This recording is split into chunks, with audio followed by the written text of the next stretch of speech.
Sorry, I didn't want to break into Kate's speech. Kia ora, and thank you very much for inviting me here to speak today. I was given the heady title of talking to global changes and what that means constitutionally, thinking through climate change, and then wondering how we can do something about it. Oh, and by the way, are there ways that we can measure our progress as well? So I've got 30 minutes. Let's see how we go. Let's see if my slides are up. Great, thank you. So I've given the talk. Can you guys hear me? Because I'm a bit of a wanderer. I've given the talk here today, the title of "Is the future we imagine the future we create?" And the reason I've done that. I'm sorry, Vicky. I should have warned you. I'm a real wanderer. When we start to think about things like climate change, which has been touched on this morning by Dame Patsy, thank you for touching on climate change. It is such an important issue. We tend to think of it in isolation, and therefore the problems and opportunities as being isolated as well. We can't do that. We need to think about significant megatrends that are reshaping our economies more broadly. There are a number of people who pull together megatrends or global trends. These are ours, but others do this as well. Really, what all of us do, though, in thinking through large systematic changes that are going to reshape the world, consider both the political and environmental context, but also what's happening technologically, socially, economically, and culturally. And all of those things come together to create a range of trends for us. Now, I would be delighted to run through our trends with you. They are pretty fun and fascinating. I'm not going to be able to do all of those, but I really wanted to give you some highlights on some of the significant changes that we think are coming in the next few decades, to highlight again the pace of change and the severity of impact of those changes over time, both culturally and socially, as well as obviously technologically. Let's put a frame in terms of the world. By 2025, 20 of the world's 50 richest countries are going to sit within the circle of Asia, and at the same time they'll have fallen out of Europe. By 2030, half of the world's population by people will be in that circle there, within this frame of the Asian context. But probably more importantly, the growing middle class means that by 2030, 40% of middle class will be either Indian or Chinese people, as opposed to 6% just a few years ago. That is a dynamic shift in the buying class globally and the decision makers globally in terms of not just consumption, but changed patterns. Clearly that has an impact to us in this region as we sit at the foot of Asia and are the recipients to both the good and bad. Let's talk about cities and the mass urbanization that we're starting to see as we head, as long as we keep global warming to within a sensible degree, as we head towards 11 billion people by 2100. We know that back in 1970 there were two megacities, that's cities with more than 10 million people in them, Tokyo and New York, if you're wondering what those two were. Today we've got 23 megacities. By 2030 there'll be 41 megacities, and they aren't even the fastest growing cities. The actual fastest growing cities are those between 5 and 10 million people, and the area in which they'll see significant growth is Southeast Asia and Sub-Saharan Africa.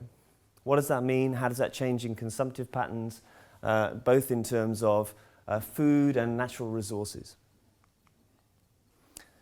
But even thinking through the changes from that middle class and particularly the growth within Africa and Asia as we start to see people have access to things that they haven't previously and historically. What does that mean for things like air travel? Well, these are some predictions in relation to air travel, and as you can see, some of your usual countries who you might imagine would dominate air travel space, like the US, the UK and Japan, fall down the ranking over this period of time out to 2035, as countries like China, Indonesia and India rise significantly in that space.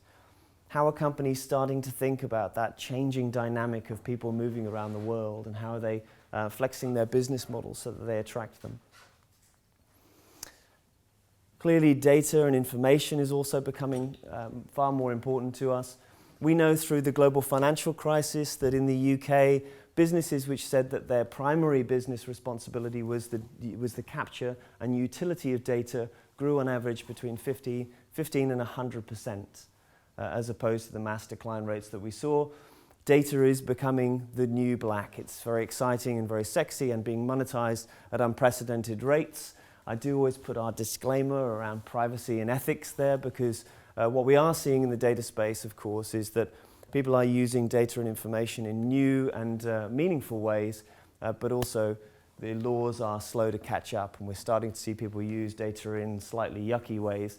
In fact, IT professionals call it the yuck factor when data is used in a way in which it's impacting people without their knowledge. I don't know if this is a scary thought for you, it certainly is for me, but by next year, half of the world's workforce are going to be millennials. And half of the taxpayers in Australia and New Zealand are going to be millennials as of next year.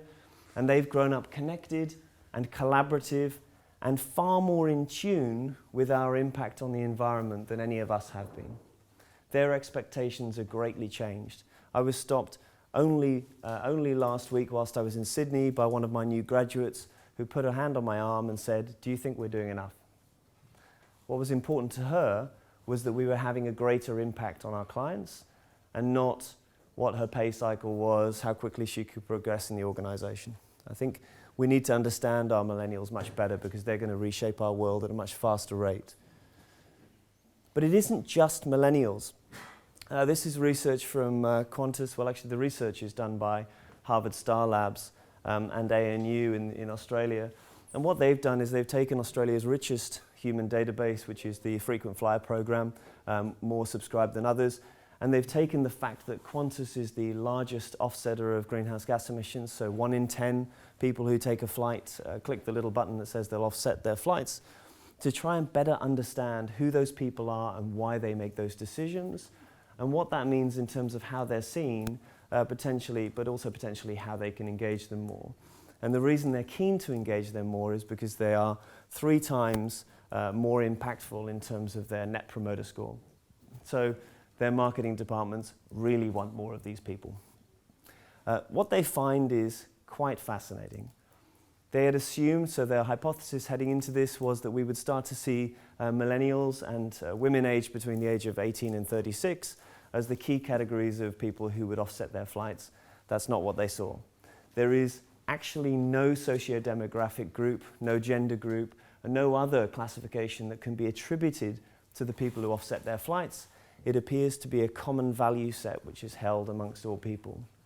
We've seen the same thing in Australia with solar panels on rooftops, where politicians have argued that it's fine for the rich to be able to offset their costs of energy by putting solar panels on, but when you actually look at the data, actually the majority of people who put solar panels on their roof in Australia tend to come from lower socioeconomic backgrounds. You cannot just think it's millennials, you cannot just think it's the rich. The people who are taking a bigger interest in sustainability and sustainable products and sustainable consumption is a value set, and it's growing. I can't talk about data without talking about artificial intelligence. If you are really fascinated to talk about this topic, I will grab you at any point and bore you with it. It fascinates me. We are fast heading towards a period of time at which computing systems are getting us close to the capacity of our brains. And the interesting part of this concept of artificial intelligence going beyond human capability is because they will always be better than us at the point at which we have computing systems, and potentially quantum computing systems, that can solve equations in very fast periods of time. And the reason is, of course, that they are going to be 1 million times faster than our neurons, and they aren't capacity constrained by the size of a skull. And so computing systems will definitely get us to the point at which they are outthinking human beings. I really won't go into this topic, but if you are interested, I will chew your ear off later on. What else are we seeing? Robotization, so not just the computing systems, but actually autonomous robots that carry out and decide to carry out activities on our behalf, replacing humans in the process. Probably the most well-known of those is going to be autonomous driving. We've predicted that that's going to be coming within the next 10 years. Actually, Elon Musk, as he classically does, breaks that mold again and produces a car which is going to be mass produced. It's actually the most pre-ordered car in history, the Model 3 Tesla, which has full autonomous capability associated with it. And what's interesting, not just the technology, which is fascinating, but what's interesting is what it means for society. So in the US, 1 in 10 jobs is associated with road travel. So drivers make up 10% of the workforce in the US. What does it mean at the point at which trucks and lorries and cars and taxis are replaced with autonomous vehicles that aren't putting the pressure in relation to wage growth on the companies that are seeking to generate revenue from them? Interestingly, robotics, and when we think about robotics, we tend to think about robots carrying out simple manual tasks like sorting things on a production line. The truth is, robots will be able to carry out any activity where a binary decision is needed, so a yes or a no decision, and that's more things than you might imagine. So it is sorting out things on factory lines for sure. It's also things like surgery. There are a number of robots who are being put in place right now to carry out very complex surgeries because they tend to be a large number of binary decisions. Do I make this incision, yes or no? Do I stem the blood, yes or no?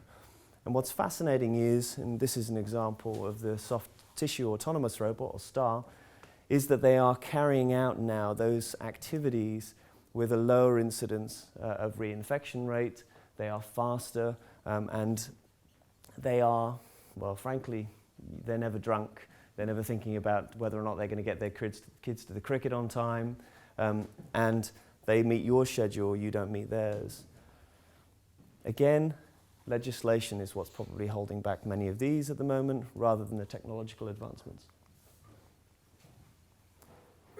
What else are we seeing? We're seeing the rise in importance and impact of companies and the declining importance of governments and countries, which is leading, of course, as we've started to see with China and the US at the moment, to very protectionist type activities in terms of where money sits, both from a tax and from a revenue perspective, where jobs sit, and the various implications there. And that kind of makes sense when you look at the data. We know that 69 of the world's 100 largest economies are now actually companies and not countries. And I've given you a little example there of the scale of Amazon versus New Zealand. Social media platforms. We're also seeing the use and utility of social media platforms to get immediacy of information out to consumers, and the way in which people are now associating with one another is creating new social platforms and enabling people to engage directly in a way that they never have before. We're actually terming this radical transparency, and we're starting to see this now flow through to corporations as they are also needing to respond to issues by the minute, not by the hour. Climate change. I cannot go through one of these talks without touching on climate change. I have deliberately left climate change in our title in EY, despite significant pressure from my US colleagues to remove it, because it is our belief it is the largest economic transformation that we will see in our lifetime. Not the largest environmental transformation, though it is the largest and most fundamental economic transformation we will see. And I'll tell you why. If we are going to see from the Paris Agreement us actually meeting our objectives to keep global warming to within 2 degrees and hopefully to within 1.5 degrees, we have to see a significant trajectory change in our global greenhouse gas emissions. And we're not seeing that yet. Last year, a peak emissions year for the world. I put up, and I hate normally when I follow people like Kate who show fantastic graphs and then I show this noddy version of climate science, but I do it because it's very simplistic. The grey in our graph here shows the historic greenhouse gas emissions. The top line, the red line, is our current policy scenario. That is really everything which has been enacted at a global level or regulated at a global level to try and keep greenhouse gas emissions down. It's a pretty upward trajectory, as you can see. The blue line is our new policy scenario. So all countries who brought together They're NDCs, they're nationally determined contributions to what we're going to do by 2030 to try and reduce emissions towards keeping the temperatures down. That's the blue line. It's still going up. What we've actually committed to in a 2-degree world is the green line. The 450 scenario, the sustainable development scenario, if you're the IEA, a significant reduction. We've already seen, and many of you will have read the IPCC's assessment report associated with 1.5 degrees, and quite a sad tale, actually, I think, when you read that report. Can we get to 1.5 degrees? Well, Munich Re give us between 1% and 3% chance of us achieving that, which is quite sad. It is possible. So researchers here from Stockholm talking about how we would need to be able to get to 1.5 degrees. And you can see the net zero line there and a significant reduction in greenhouse gas emissions out beyond that time. We're needing to start to see negative emissions technologies, the actual extraction of carbon dioxide and its removal from the atmosphere in order for us to be able to get to that level.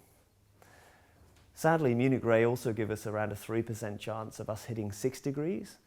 6 degrees has a carrying capacity of 1 billion people on Earth.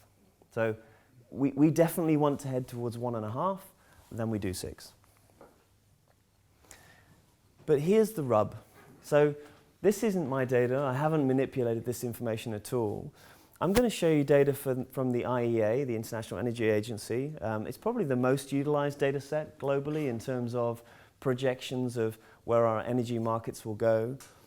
Now, energy in the context of, if you look at Oceania as a whole, makes up, well, the electricity market makes up about a third of our emissions in Australia, as an example. But energy markets are fundamental to decarbonisation. This is our new policy scenario. So again, everything that we've committed to by 2030, but not legislated yet. So these are our 2030 commitments. We are heading in absolutely the wrong direction, as you can see, from our coal, natural gas and oil space, which are contributing most of our fossil fuels in this arena. This graph is what happens under the sustainable development scenario. This is what we need to do to achieve 2 degrees, not 1.5, 2 degrees. I don't know if I can flick backwards. That difference is pretty fundamental. And an awful lot of the companies that you start to see producing TCFD reporting, Task Force for Climate-Related Financial Disclosures, I know most of you are very familiar in this room, but most organizations in this space talking to TCFD talk to this and not this. And there's something we need to decouple. Again, if I need to hammer the point home, this is oil production. It's all on one slide. The top green graph shows you the new policy scenario for oil production. The sustainable development scenario is the graph that drops away pretty significantly.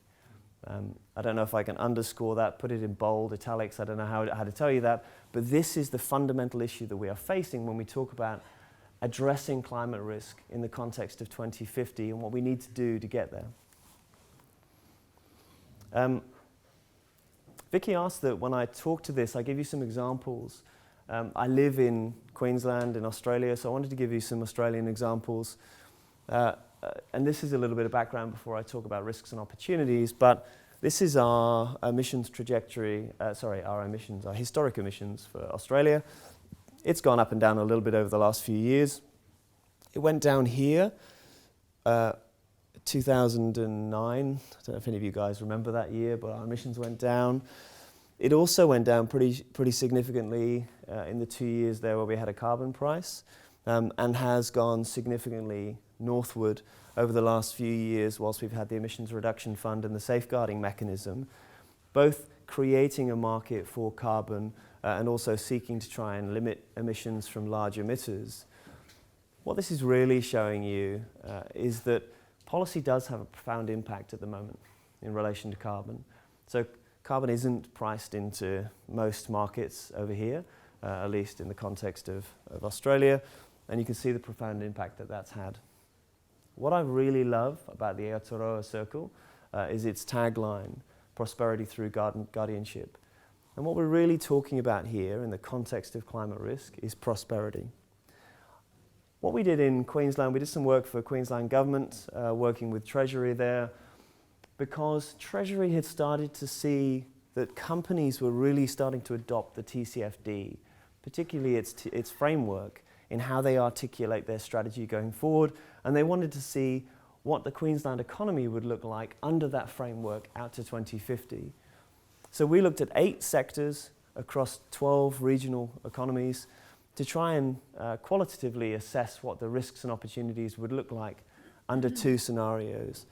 And those 2 scenarios were kind of our business as usual. You can think about them as the last examples, the new policy scenario versus 2 degrees.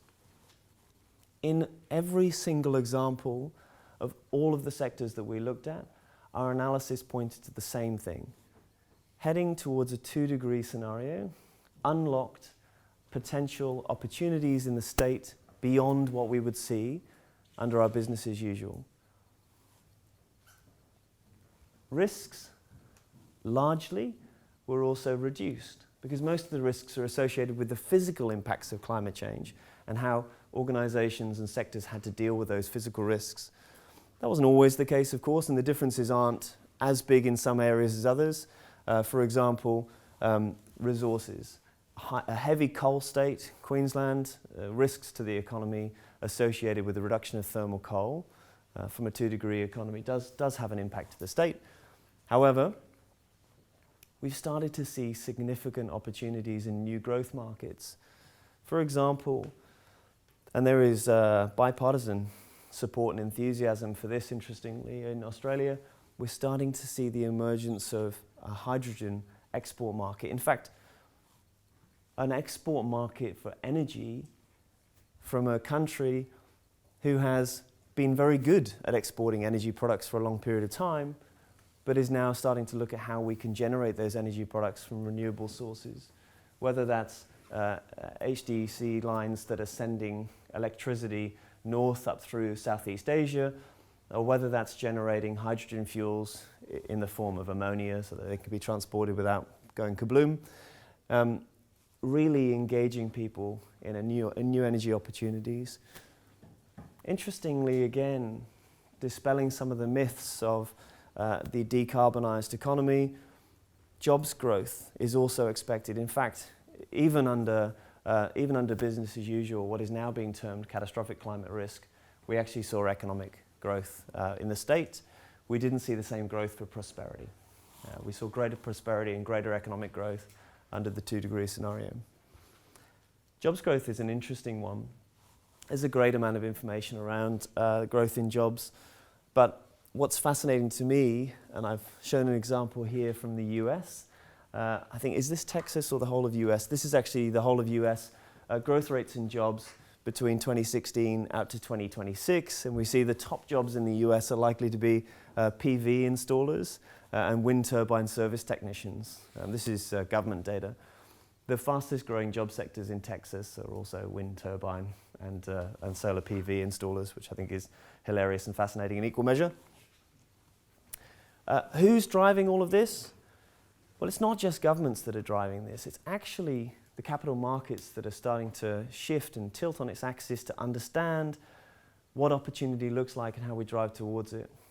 This chap, Larry Fink, the CEO and chairman of BlackRock, has for a number of years articulated now in his annual letter to major shareholders of major companies around the world what he expects of them in terms of disclosures to try and help drive a strategy towards sustainable growth. He wants CEOs to lay out this strategy, and he wants boards to have ensured that it's had adequate oversight before they've seen it, and he wants them to sign off on it. Now, EY undertakes research every year on global investor sentiment, particularly or specifically around the use of non-financial ESG information. And I'll be honest, when we started that work a number of years ago, Pip, it was pretty depressing. Back in 2015, 48% of global investors told us that they didn't even look at ESG information. They didn't care about it. Today, the worlds are changed. 97% of global investors are now using ESG data fundamentally in how they're assessing opportunities for investment or divestment. In fact, A third of those have structured methods in place for them to assess ESG information. Another third doing that informally, which is to say that they don't have a fixed process on how they do that, but they are required to do it. And as I say, just 3% not doing anything. I could tell you who the 3% are, but I won't. Hopefully your retirement funds aren't sitting with them. But this was what's pretty interesting to me, right? A little bit of data here from the last survey, which came out in December. In the event of a market downturn, is ESG data going to become more important? The answer is yes. In the last 12 months, how frequently has ESG information played a pivotal role in your investment decision making? 34% said that that's frequently taken a key role in decision making. It's a pretty big shift in just 4 years from the investor community. And then lastly, apologies. How does this break down then in terms of that ESG element? Because so many of these guys are clearly looking at the information. What do they think? So we asked the question of how well do companies currently report on their ESG? Because on average, they say companies do a pretty good job. But actually, when you break that data down, companies do a pretty good job on governance. They do an okay job on social factors, and environmental reporting is pretty weak. We asked them, what are the top issues? What are you really looking at? And what does that mean for you? So we asked them questions around risk or a history of risk associated with a really large shopping list of ESG factors. These come out as the largest risks in the last survey. Poor governance practices, not a surprise. Governance remains key to investors, as all of you understand. But then our next top hits, risks in supply chain from ESG factors, risk of history of poor human rights, and a risk from climate change. But I want to draw your attention to climate change here because I've got the data from 2017 in grey on the right and last year yellow on the left. 8% of investors said that they would walk away from a company on the basis of climate risk the year before last. Last year, half of them, 47%. In fact, it's 47.8% of investors would walk away from a company on the basis of climate risk. If that doesn't turn you in your seat as a CEO, I don't know what's going to. And interestingly, again, we then ask investors, how do you want companies to report? And most of them come back and said they actually want prescriptive accounting standards. Now, I promise you, EY did not influence that output. It kind of surprised us, actually, because what we tend to see with investors is, firstly, if you ask them if they want more information, the answer is always yes. Then you ask them how they want that information, and they tend to tell us that they want organizations to produce the information they think that's important, and they'll assess it appropriately. In this area, they want more prescription. And the reason is they're finding it very hard to compare companies on a like-for-like basis because they're producing such a wealth of information, but in such different ways. So what does that mean? Well, Kate, obviously, in her video, spoke to the donut. We've been working at EY on something called the Embankment Project for Inclusive Capital. They're all talking essentially to the same concept, which is that business value is no longer the fixed asset value of the organization. It's a much wider concept. It's the whole value, the intangible and the tangible assets. And so how do we actually measure on those? Coming back to this concept that investors want a prescriptive standard for this. The international accounting associations are struggling with this concept of what we do. It's taken 800 years to get to where we have in the accounting space, and we've still got two major camps in accounting, and never the two should meet. But really, we've started to put this on the agenda, and we're working with around 20 companies globally at the moment, quite heavily, including PepsiCo and Nestle, and a range of others, as well as BlackRock and others from the investor side as well, to pull out a framework for this long-term value, as we're terming it. What are the drivers? Clearly, trust is a significant driver, particularly in the financial capital space. We're seeing a real erosion of trust in corporates and in how they're being transparent in what value they create or what value that they erode. The shape of that, so how does that come together? In terms of the value to those intangible assets, the disconnect between short-term profitability and long-term value. So how do you start to articulate, particularly if you are a business, that you are making investments that are going to yield over the long term and you aren't going to be punished by the investor community for making those investments? But also, not just big data, but changes more fundamentally in how we are capturing information and turning that into valuable reporting metrics. So last slide then from me. We have developed a framework to try and talk about the outcomes effectively associated with value over time. And it takes a much wider net than we have historically for accounting for a financial value of an organization. It takes into consideration stakeholders and their outcomes, their expected outcomes, but also the strategic assets of the organization and how it creates value and how potentially it impacts on value as well, or protects that value. And really we're starting to see organizations like Nestle, like Unilever, who are working with us to try and come up with a better way of informing markets on how that value is created over time. I'm delighted to talk to you guys about it in the break, but for now, thank you very much.